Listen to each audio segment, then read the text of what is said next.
In this election year, Montana has only 3 contested races for statewide offices on the ballot, and one of them is getting almost no attention, the race for clerk of the Montana Supreme Court. MTN's chief political reporter Mike Dennison tells us more about this contest and why it matters. The office of Clerk of the Montana Supreme Court has been an elected position since Montana's statehood in 1889, and this year it's an open seat for the first time in 30 years. Longtime clerk Ed Smith is retiring, and 3 men are competing for the position: Republican Bowen Greenwood, Democrat Rex Rank, and Libertarian Roger Roots.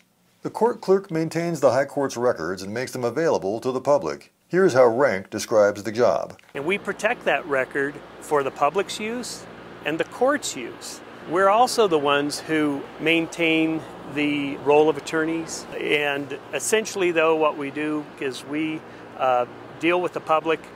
Every day we're the public's face of the court. Rank has worked in the office for 24 years, including 23 years as deputy clerk, and is running on his experience.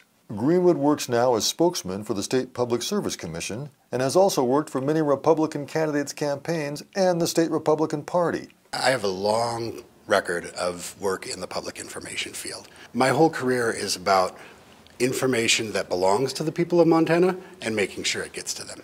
Both men say they'd like to do more to increase electronic filing and access to court records. The race is also partisan, but Rank, the Democrat, says it shouldn't be. The role of the clerk of the Supreme Court is one that should keep a focus on serving the public and keep party politics out of it.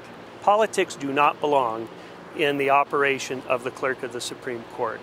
Greenwood agrees that the work itself is nonpartisan, but says being a Republican is part of who he is. There are a large number of Montanans who want to vote for someone like-minded.